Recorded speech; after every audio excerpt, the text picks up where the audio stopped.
Does anybody else ever have a really good dream and then that's all you can think about for the rest of the day?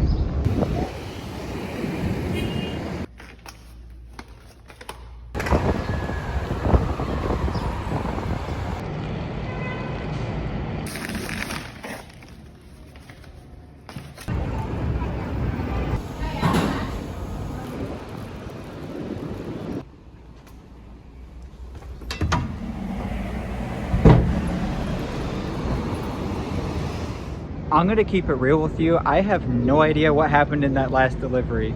All I know is I went up to the floor I was supposed to go to, and then security threatened to trespass me because apparently delivery people aren't supposed to be there. But I did not spill any of the noodles and I still got paid, so.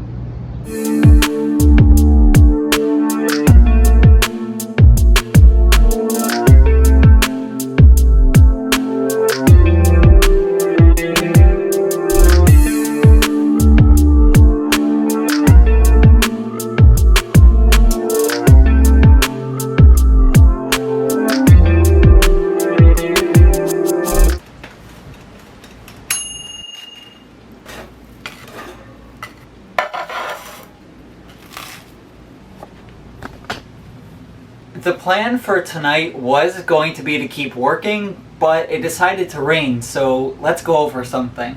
New York City is ridiculous on how expensive it is to live here, but how much does it actually cost? It's easy to spend upwards of $3,000 just for a one-bedroom apartment here. Food and transportation can easily be $450. You could spend $200 on some entertainment, and maybe another couple hundred just on miscellaneous things.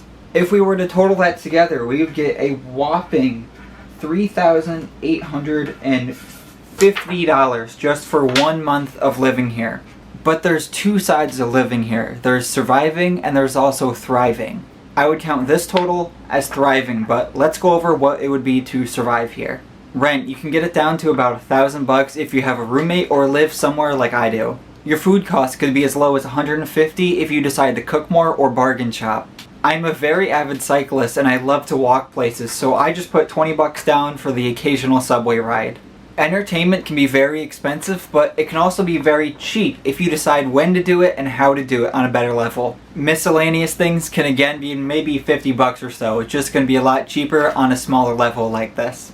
So if you were to total that together, we would get a whopping $1,270. Not bad if I were to say so myself. So yeah, of course you can live pretty much anywhere on a very tight budget, but there's nowhere quite like New York to do it in. Being on a tight budget just gives you so much drive and makes you have to feed off this incredible energy that the city has. People might think it's foolish to spend all of that money just to be in this tiny little shoebox, but I love my shoebox and I wouldn't give it up for the world. Speaking of my little tiny apartment, I have some people coming here in a few weeks to do some sort of interview and apartment tour, which means I need to get this place in tip-top shape. I know that a few weeks away is a lot of time, but I also know that it's going to creep up fast, so I want to get one little project done in here every day. And today's, we'll be dealing with these wires. Behind the television here, I plugged in a white extension cord that I have running up to this outlet up here, but the cord is all loose here, so it just looks kind of sketchy hanging out like that. The best way I can fix this problem is with some electrical tape and with some screws.